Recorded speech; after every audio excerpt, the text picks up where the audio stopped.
of the day. When you get an opportunity in this game, you make a play. The playmakers on three. 1, 2, 3. Touchdown, Kansas City! The Chiefs are right in the thick of it, baby! And welcome once again to another episode of Defending the Kingdom. Mitch Holthus with you, the voice of the Chiefs, along with the Matt Stat himself, senior team reporter Matt McMullen. This episode, as we are nearing the end of the OTAs and getting ready for mandatory minicamp, will be entitled The More You Can Do. It is a phrase that has been around the NFL for some time, but if you're a member of Andy Reid's football team and around the Chiefs Kingdom, no one in the league, I think, personifies that mantra more than the Kansas City Chiefs. We'll do a deep dive into it, but first, the Defending the Kingdom ritual here of let's go around the world. Let's do it. So once again, I have 13 names and places here, of course, in honor of 13 seconds. So we have Jason in Warrensburg, exactly 47 miles away, he pointed out. UCM Mules. There we go. National champions a few years ago. Ooh, good in baseball. Yeah. Gary in Sioux Falls, South Dakota. We have a listener in Nairobi, Kenya. Yeah. I think it's the first time we've been in Kenya. We have Mike from St. Joe. We'll see you in about a month, Mike, month and a half. Martin from Bathurst, Australia. He says it's Australia's oldest inland city. Pretty cool. So Martin in Australia. We have Leon in Aurora, Colorado, but he's there by way of California. He was there for several years before that, so he's been. So he's getting closer. Exactly. Coming back to us. Yeah, okay. but planting his flag in numerous spots all over the country. We have Jeanette in South Kansas City, a listener in Topeka, Keith in Tacoma, Washington, Chris in Midtown, Kansas City, Darnell in Denver, Jim in the Pacific Northwest, and Bill in McPherson, Kansas. McPherson, get it right. Just saying that because it's my wife's hometown. I can't mess that up. I know, and it's like, no, you can't. And so she'll just do it before you see her again. Yeah, well, she'll listen to this, right? McPherson, yeah, home of the Bull Pups, named after General McPherson at the Battle of Atlanta. Anyway, but McPherson, home of the Bull Pups, great athletes coming out of there, and some NFL players, including guys like Vic Chandler, played in the NFL. Okay, a couple of course, hit us both on Twitter here, but there's nothing like Fresno Frazier. Fresno Frazier. Shout out to Fresno Frazier. Repping the kingdom, of course, in the Valley at Fresno, California. Love that. And then another one from is it Shante Durham? He's originally from Kansas City, but he's lived in the UK for 23 years and loves the show. But we know that the UK embraces Defending the Kingdom. Yeah. DTK. We had the Arrowheads Abroad here back in 2017, I think. Some awesome guys. I think a few of them are coming back this year. They are. What game is it? Because they've tried to give the warning to everyone. Yeah, I'll have to ask them. I'm not sure. I'm sure they'll listen to this. But yeah, looking forward to seeing them too. Lots of fans in the UK. Well, lots of fans that are interested in this 2022 Kansas City Chiefs season because we know there has been a lot of change. And if you have listened or watched the Defending the Kingdoms going all the way back to early March, you can kind of follow this path. Well, now we get into the last week of the off-season training activities, but next week will be the mandatory minicamp. This week, we're going to spend on Defending the Kingdom the more you can do.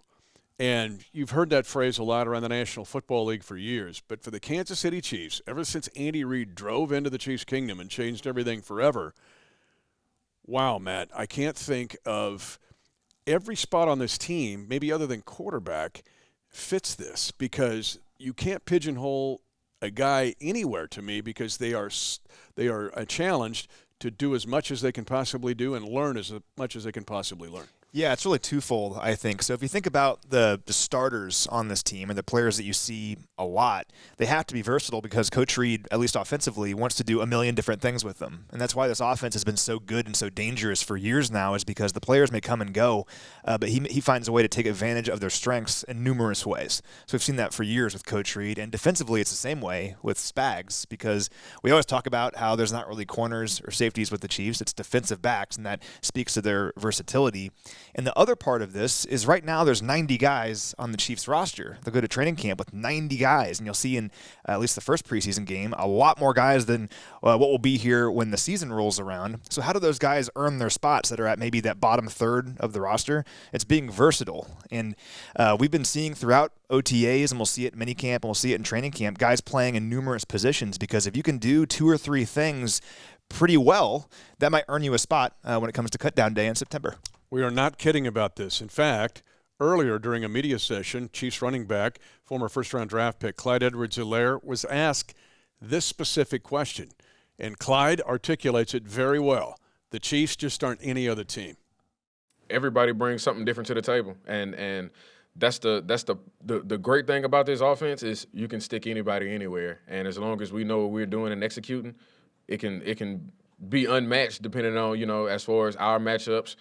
I can line up from in 1, 2, 3 spot, 4, and run any route as far as the route tree. Trav can do the same thing from MVS to Juju to McCole. So it just shows you that we can be as versatile as we want, and now everybody just has to play our matchup, and it's not the same thing that they've been seeing the last 6 years. All right, so there you go. A running back is asked to do so many things. Let's take the wide receiver position. Every wide receiver on this team is asked to basically learn 3 languages. In football jargon, you could play the X or the Z, the split end, the flanker, or the Y position, or the slot. For the Kansas City Chiefs, if you're going to play wide receiver for Andy Reid, you need to know every position. You're asked to actually learn Spanish, German, and Greek all at the same time. And that's what is interesting about the OTAs. Man, I can't imagine a world without OTAs.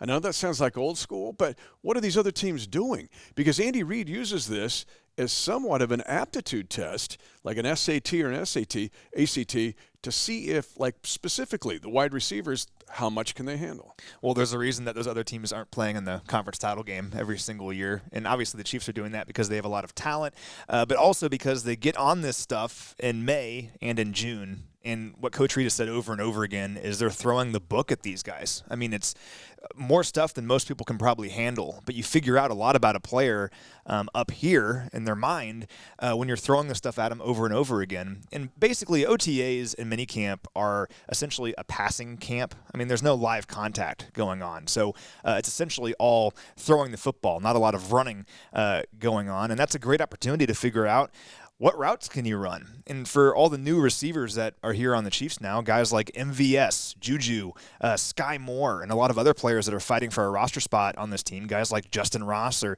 Justin Watson from Tampa Bay, lots of exciting players who are fighting for a role on this team. How do you earn that spot? You find a way to run the entire route tree. You find ways to be useful, and it's not just on offense either. It's also on special teams, and I don't mean just as a kick returner or a punt returner. Can you be the gunner on special teams? Can you go out there in punt coverage and make a tackle? Those kind of things are how you earn a role on this team for maybe those guys fighting for a spot.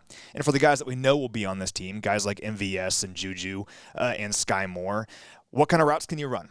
Like I said, and how can you help this offense beyond maybe one role that you're really good at? What new things can you learn and help this team? Yeah, and MVS, the last session we got to watch, MVS had to make a one-handed catch of a no-look pass from Patrick Mahomes. Sidearm, no look. Sidearm, no look, and he had to make a one-handed catch, and Patrick's not looking at him. And it was about a 30-yard pass across the field. So that's what you work on in OTAs, and to skip it, I can't imagine. We're also seeing Sky Moore get integrated more, no pun intended, because of getting his hamstring up and running. You mentioned Juju Smith-Schuster, and your point's an interesting one, because people always want to say, how many wide receivers will you keep? Is that 5 or is that 6? And when you play fantasy football, you're concerned about the WR1 or the WR2 because you're in the fantasy league and you want to beat Gizmo down the street. But for the Kansas City Chiefs, we're not really kind of a fantasy kind of team. Like it's the WR1 might be Travis Kelce at tight end, but everybody else, it's like spinning a roulette wheel. It could be somebody one week and somebody else the next. The other point that you make is great that I think fans overlook is if those other 3 receivers that aren't out there the most of the time, like Juju Smith-Schuster would be excluded, Marquez Valdez-Scantling, and a McCole Hardman. But if you are a Justin Watson, who's been impressive in OTAs, or Josh Gordon, you've got to be a special teams contributor. There aren't enough guys. And I don't know if fans, unless they do a deep dive into it, realize it. And Corey Coleman, Darius Fountain, Cornell Powell, a lot of good, solid receivers in this camp, and they can't all make the team. So if you're in that bottom group, you have to find a way to earn your spot beyond just offense. And if you're looking at it, roster math is fun, particularly roster math in June because everything could change. But there's really 4 receivers that for sure will be on the squad, you have to imagine. Juju, MVS, McCole, and Sky Moore. But then there's a lot of guys fighting for maybe 2 spots. And you can't earn that all on offense because, frankly, there's not enough reps to go around for those guys. So you have to show on offense, yes, but also, like we've been saying, on special teams and other areas, you got to make sure you show your worth. And it's going to be a fun battle to keep watching throughout minicamp. It's been fun in OTAs already, but a lot of talent in this group, and I think it's a good thing, ultimately, as we kind of reshape this receiver core, because those guys will be battling for those final spots and truly earn them. If you're a receiver, you may have to play some running back. If you're a running back, we just heard from Clyde, you got to run every route on the route tree from every slot on the field. The other, on the offensive side of the ball, where this fits this, and our episode's entitled this week, The More You Can Do, is the offensive line. Okay, do the football math here. How many offensive linemen are you going to keep on the final 53? 10, 9, 8? But on any given Sunday, there are usually just 7 offensive linemen that are active, meaning you have the 5 starters and then 2 who are the only backups. And the best of those 2 can play all 5 spots. Enter the OTAs. How did the Chiefs approach the OTAs? Go back in an earlier episode where we talked about you have to get conditioned to play on this team, and not just physically conditioned, mentally and emotionally conditioned to be prepared. The way we work, the way we do things in the Chiefs Kingdom. The offensive line is one of the more interesting things to watch. Do an up-close look in OTAs and even into training camp. It really is, and a shining example of this over the years is Andrew Wiley. Because think about 2017, I believe. Andrew Wiley was a free agent that came to Kansas City, not with a lot of fanfare, and he was a guard. Well, he stuck around for several years playing right guard and left guard until the past couple of years, necessity forced him out at right tackle. And he learned how to play right tackle to the point where last year he played a lot of right tackle for this team and was pretty good at it. And he can go out there at right tackle and you feel comfortable with Andrew Wiley. That's versatility right there. And let me tag that a second. I went back and looked. He's had 42 starts. I'm sorry, he's had 54 starts. He's 44-10. 42 starts, 54 games. 25 starts at right guard, 9 at left guard, and also 8 at right tackle. In the playoffs, 4 at right guard and 4 at right tackle. I mean, it's valuable to have that kind of player that can do multiple different things and not feel totally uncomfortable out there on the outside. So a guy like Andrew Wiley is a great example of why finding versatile players and then keeping them and investing in them and empowering them is so important. And the guy that we're kind of seeing that from right now is Nick Allegretti. So in OTAs, we've seen Nick Allegretti play left guard, center, right guard. He's played everywhere, and they'll rotate him in with the ones at times. So he gets comfortable with the guys next to him, with guys like Joe Tooney around him and Creed Humphrey. And that's important. And Nick Allegretti, I mean, when you can do this many different things, it makes you a valuable contributor to this team because we all know over the course of a 17-game season, there's going to be times when guys are banged up. Austin Ryder is another example. So Austin Ryder's been around for a while now. He's a veteran, and he's been almost exclusively a center.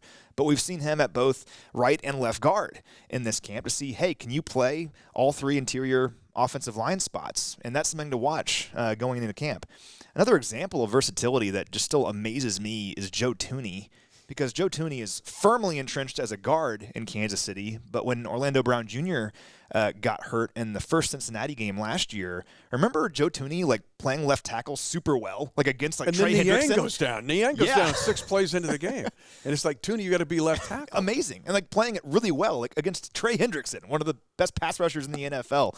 So Joe Tooney, you don't expect him to go out and play tackle much, but he can do it really well. So just speaks to our point here about how if you have versatile offensive linemen who can play multiple positions over the course of a long season, really comes in handy. And again, OTAs are important here in this discussion because, again, it's aptitude testing in a way because Coach will throw everything at these guys and who can handle it at a high level going into camp. Tight end also enters this discussion because look at Travis Kelce, the best tight end in National Football League history. You and I will both argue in front of the Supreme Court and give our case, and we'll win that case. But for Travis Kelce, he lines up as a Y ISO, an ISO Y, sometimes as much as 30% of the time. Meaning, yes, he's a tight end, a TE by the number 87, but in truth, he's a wide receiver, which is why you and I always answer, who's the WR1 for your fantasy draft? It's Travis Kelce. So the other tight ends, this is a talented group we've been watching in OTAs, they have to check the box is, can I do that? whether you're a Jody Fortson or you're Noah Gray or Blake Bell to some extent, and Jordan Franks and Mark Vidal, the former Baylor Bear basketball player. But in this offense, if you're a tight end, you have to also be a wide receiver. You absolutely have to be. And we've seen that with Jody Fortson in the time that he's grown over the last several years in Kansas City. It's been fun to watch Jody grow from being a UDFA out of Valdosta State to now growing into a player we're excited about going into this season. I think Jody was about to have a really nice season last year before he got hurt in Washington, I believe. And I'm excited about him, just watching him out here. He's doing everything, looks healthy, looks good, looks fast. And when you have a player like him who can basically run like a wide receiver but has the size of a prototypical tight end, really tough to defend if you're a defensive coordinator. And then it just leaves it up to reps and making sure you have the playbook down and you're able to do all the different things that Coach Reed wants you to do. I think we're seeing that from Jody so far. And Noah Gray, what can Noah do in year number 2? Noah played in 16 games last year. He was a big-time special teamer for this group. Didn't play a ton on offense. Had a nice game against the Raiders out there in Vegas. Had a touchdown catch. But how can Noah elevate his game in year 2? And versatility plays into that as well. You still have to block with all of that is asked of you as a tight end. And there's still traditional tight end responsibilities if you're on this roster. Kelsey's shown it the last several years. Noah Gray, that's going to be part that we'll watch from him going into training camp. Same with Jody Fortson. He can yes, he's got to be a wide receiver basically, but also he has to be able to be an inline tight end blocker or you just can't function in this offense. Again, the more you can do is a big part of the Kansas City Chiefs' success in the 9 years of winning under Andy Reid. Now, with all that on offense and all that being said of like, wow, Clyde was saying you got to know everything in the tree. I got to know every wide receiver route even though I'm a running back. With all that on offense, it's maybe more profound on defense with Steve Spagnuolo and what he has. The Chiefs do some very unconventional things. They will play a dime with, 3 safeties, sometimes 4 safeties. I don't think of any other team in the league that does that. But if you're going to do that, you have to have guys that can handle it. So let's start back to front here with the defensive backs. That's why you got excited, and you got me on the Brian Cook bandwagon out of the University of Cincinnati. Why Justin Reed is a big asset in being picked up in free agency. Maybe a Deion Bush, who the Chiefs picked up from the Chicago Bears. Same thing with the corners. But it's so unique in the way we approach our defense. To be a defensive back in this defense, you've got to know basically everything. Are you a corner or are you a safety? You're all of it. You and I are both big fans of NCAA Football 14, the old EA game. Bring it back. Please bring an updated version. Yes. Yeah, I played on my old Xbox 360 all the time. I played it a few nights ago, actually. It's a lot of fun. Georgia State, that's your team. Indiana now. Indiana, yeah. I took over, a team that's not very good in a big conference. But, yeah, led Georgia State to a national title. There's a statue of me down there. Anyway, It's besides the point. The point is – I play a little more realistically than you do, but that's okay. You do, indeed. Yeah. But the point is they have all those different defensive formations on there, right? And the things that Spags does you can't find in the EA playbook. I'll look for it, and it doesn't exist. Shows how unique a lot of his coverages are. And we see stuff at practice. We're like, never seen that before. And we've been watching him for years now, but having versatile players on the back end allows him to do that. And one thing I find interesting is how we rotate guys both outside and in the slot in terms of corners typically. So like L'Jarius Sneed turned into one of the best slot corners in all of football, but he can also play outside if needed. I think Trent McDuffie has a very similar skill set where he can be an outside corner but also play in the slot if you want to. We've seen DiCaprio Bootle utilized in that role as well if needed, and also he, of course, contributes on special teams. I think Deion Bush, you mentioned him at safety, is going to have a bigger role on this defense than people may realize, but he's also a 4-core special teamer, most likely on this team, really showing off on special teams. If you're one of those guys, a guy like Deion Bush who can play defense, you know he can, but if you can also be a 4-core special teamer, it makes you so valuable to this group. And Najee Johnson, the 7th-round pick out of Marshall, interested to see what the Chiefs are able to do with him. He is one of the guys listed as a true defensive back. He's not a corner or a safety. He's both. I think he played primarily safety at Marshall, but seeing him play some corner out here. He's also a guy that I'm looking at. Can you be a gunner? Can you go make a play on punt coverage? So we'll see what happens with these guys, but a lot of athletes, I think, on the back end for the Chiefs, which is just great news because everyone talks about how we've remade our receiver core, but we've really remade our DB room in a lot of ways. It's young, it's athletic, and it's long. And really excited to see it grow here over the next several months. The DBs, and you alluded to it, very much like the wide receivers. If you're going to be on this list, whether you're an S or a CB or really you got to be both, you have to be a special teams contributor, even if you're a starter. We have seen that happen with Dave Tobe. So that discussion, how many do you keep? 5 corners, 4 safeties. Do you keep 6 over 4? That decision usually means at the second half of that group, you have to be a 4-core special teamer.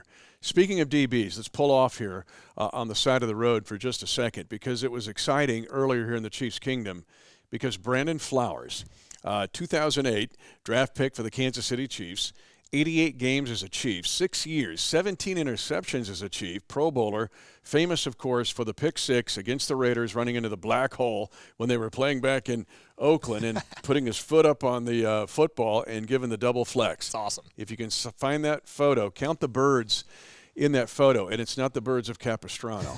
We'll just leave it at that. Very interesting reaction from the folks in the black hole on that pick 6. But for B. Flowers, it was great to see him, and he retired as a Chief. So cool that he was here today and got to retire as a Chief, because I think about Brandon Flowers. I talked to you about this earlier. So I'm 29 years old. The first team that was really my Chiefs team was like Trent Green, Priest Holmes, Dante Hall, Eddie Kinnison, all those guys. But the first team that I watched where I truly felt like I knew what was going on was like Brandon Flowers, Eric Berry, Derek Johnson, Tom Bahali, those guys, Jamal Charles, and to see them come through, to see Brandon Flowers, who was so good in his time here. I mean, from 2008 to 2013, he was one of only 2 players with 90 or more passes defensed, 15 or more interceptions, and 10 or more tackles for loss. Just a really solid player that was really good for a long time here, and to have him honored in this way, I think was really special. His family was here. He is family to us in the Chiefs Kingdom. Had a chance to chat with Brandon Flowers. All right, now a little bit of a turn in this episode of Defending the Kingdom, because we welcome back for his official retirement here one of my favorite players in my brief 29 years of being the voice of the Chiefs, B. himself, Brandon Flowers. First of all, congratulations on a moment of coming back home. So your thoughts on getting back into this building and seeing everybody? It feels so good. You know, just pulling up to the stadium give you chills. You know, just thinking about the war chant, just seeing everybody that I missed for so long, coming in the locker room and seeing that sea of red, feeling that sea of red, made me just want to suit up one more time to put in that red. But that's just what this building do to you. You know, it's a special place. We're all about family here, great fan base. It's just, this is a special just community all in one when you talk about the Kansas City Chiefs. So I definitely appreciate it. Everything throughout my years here, and then I'm even more appreciative just coming back and just soaking it in. 9-year NFL career, 6 with the Chiefs, Pro Bowl in 2013. But here is your stat for this episode. 88 regular season games with the Chiefs, 17 interceptions. That means 1 in every 5 games, B. was having the pick. But the most famous pick 6 you ever had, what about the one against the Raiders? And now there's one of the great photos in Chiefs Kingdom history of you giving the double flex in front of the black hole. Oh, man, that was one of my favorite. It has to be my favorite play, you know, in uniform, just on the road. You know, whenever a player plays on the road, it's just something special about hearing boos, and when you make a play, just how the crowd just have to look at you. But doing it against the Oakland Raiders, before they moved to L.A., I meant to Vegas. It was just so surreal. You know, I pictured that interception just all in the pregame, because it was on that play I knew if they came in this formation, they ran this route, I was going with it. So just to see it all come to fruition. And when I got to the end zone the night before, I'm like, listen, if I get this interception, I'm definitely standing on the football. Ty Haley's going to have to be mad because I'm going to get a flag. And I'm going to flex into this black hole. And then it was worth it. Todd even told me I'll take that 15 yards if you go get a touchdown for me. But just to see the Raiders' reaction when I did that, I know it stung them deep. So that made me feel a little bit more better, you know, after I did it. There were a lot of birds in this photo, but it wasn't the birds like the Audubon Society. We'll just leave it at that. Boy, what an incredible career. And the fact that you were really trained for this. Let me ask you this, too. When the Chiefs won Super Bowl 54, it was ironic because it happened in Miami. And at the end of that game, there was guys that were flashing in front of my face that I'm thinking, I hope they feel this. So It was in your home area where you grew up.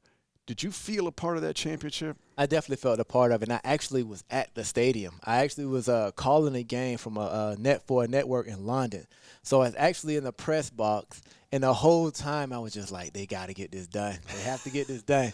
And once they got it done, when they ran on the field, I seen the confetti come out. I was just smiling from ear to ear. It literally felt like I was on the field. I talked to DJ after and a couple guys, and they felt the same way. They was like, listen, that was our championship also. You know, from the blood, the sweat, the tears we put into it, we were so happy for the Chiefs to get that ring, and we definitely felt like we are a part of that, championship. So we're definitely proud about that. One of the things we're doing on this episode is talking about how the NFL has evolved and how, what more can you do? What have you noticed in the game? And you played corner, but even at that corner position, you have to play the slot. You got to play the outside. You got to play man. You got to play zone. You got to play all these techniques.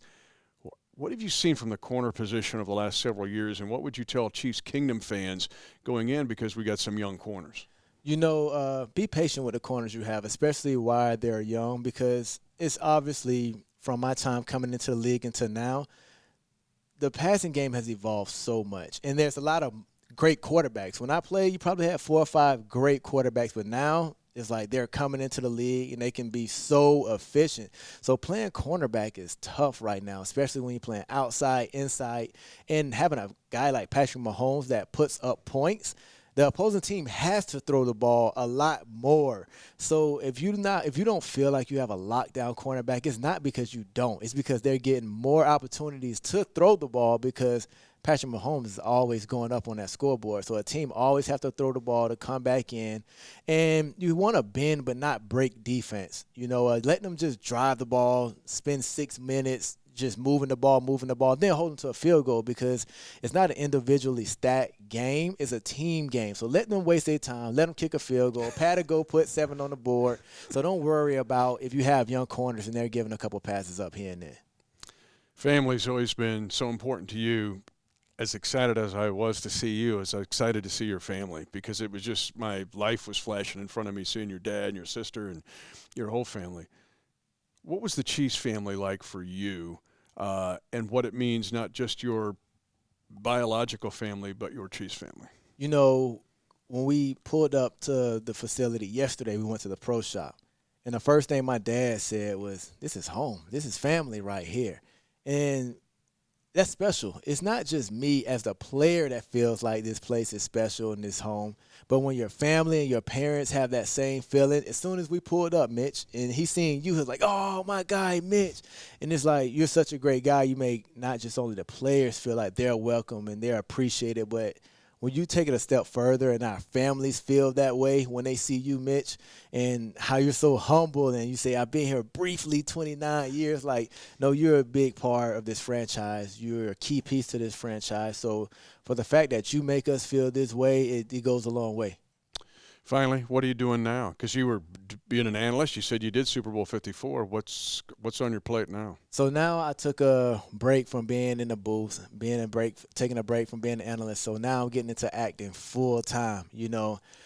Sometimes as athletes, we work so hard to be great at one thing. We think we can be great at everything, but starting a new career is tough. But the thing about being an athlete, we are perfectionists. We always want to be the best at whatever we do.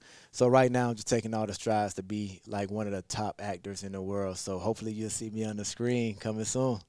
Always in the hearts of the Chiefs Kingdom forever. Recently retired, but forever a Chief. Brandon Flowers, a.k.a. B-Dot. So B-Dot, always in the hearts of the Chiefs Kingdom forever. 3 years with the Chargers. We kind of overlooked that. And he is too, apparently. Yeah, he is too, because he'd retired as a Chief, but it's great to see him. All right, as we close things out on this edition of Defending the Kingdom, talking about the more you can do, we do want to hit the other defensive parts here, because it's not just physically in getting tested here. Remember, the OTAs, the ACT, and the SAT for this football roster, from Coach Reed handing out those tests. Who can handle it? And to me, one very interesting thing to watch, and you and I have been watching this for weeks now, is Nick Bolton, the second-year linebacker. What a great rookie year he had, in many ways historic. The former Mizzou Tiger now wears the green dot. That means he's getting the calls from the sideline and trying to get that to everybody else. So although essentially his sophomore year in the NFL, he's being treated as a senior. So I asked him 30 minutes ago during his presser, last year around this time, you had just been drafted. You had just figured out what team you were going to. You were figuring out where you were going to live. You were figuring out the playbook, all this stuff. How much more comfortable do you feel now a year later that you're coming into OTAs? And yeah, you're learning a new position, but you know everything else. You know your teammates. You know where the cafeteria is. You know all this stuff. And he's like, it's a full 180. Like, it couldn't be any different for me. And I think that's going to empower him to really thrive in this new role. He was just awesome last year when given opportunities. I think everyone would agree with that. He got better as the year went on. We knew that he would be just a bowling ball against the run. But as the year went on, if you look at Pro Football Focus numbers, he got better and better against the pass as the season went on, to the point where he was pretty good against it late in the season. And now as the Mike, that's what he's going to be this season. Not only do you have to keep building on that, you have to make sure that you are the quarterback of the defense in so many ways. And just based on what we know about Nick, he's so ready for that role. It is a new bunch of stuff for him to learn, but I think he's digesting it really well and looking great so far during these practices. And remember, in this defense, this is not college algebra. This is series and differential equations. And so to be the middle linebacker of this team and wear that green dot, you've got to know the language better than anybody else and be the best mathematician on the team. Finally, we'll close it out the defensive line and do this quickly. George Karlaftis actually fits this discussion, I think, the more you can do. But we've seen guys, and Spags will do this, guys, Chris Jones, guys moving outside, guys moving inside. It's like you can't pigeonhole a guy into saying he does this in this defense, or you'll see him move around 3 plays later. And Mike Dana is a good example of that. So last year we saw Spags do this with Mike Dana. Mike Dana is a defensive end, but he has the flexibility to also play inside, particularly maybe in a passing situation when you want to have a lot of edge rushers out there on the field in terms of their skill set at once. We've seen that with Mike Dana playing some inside as well as outside. And Tershawn Wharton last year, haven't seen much of it this year, but last year at times he would go from being an interior defensive lineman to playing off the edge. So if you have athletic players that can do different things for you up front, it just makes your defense that much more dangerous. I think about with Spags and his defense that beat Tom Brady in 2007, the team that went 18-1. Spags' defense he'd run the 4 aces defense with 4 edge rushers all along the defensive line. That was of course an all-time defense, but just shows how creative he's going to get, and we're seeing that at times out here at practice. Yeah, if you're going to have those 4 aces, you have to have kings and jacks, is what the Chiefs are trying to build with this 2022 defense. You talk about Turk Wharton. Remember the Venus flytrap interception against the Washington Commanders where he just grabbed it out of the sky. He's got that ability. Another guy to kind of sneaky here is Joshua Kando. He's going to be one that you and I'll watch during mandatory minicamp and during training camp in St. Joe. He's Matt Stat. He is senior team reporter Matt McMullen. You know him and you love him. I'm Mitch Holthus, the voice of the Chiefs. Remember, in the National Football League, especially with the Kansas City Chiefs, it's the more you can do. 10, 5, touchdown! Lock it down! And the celebration begins.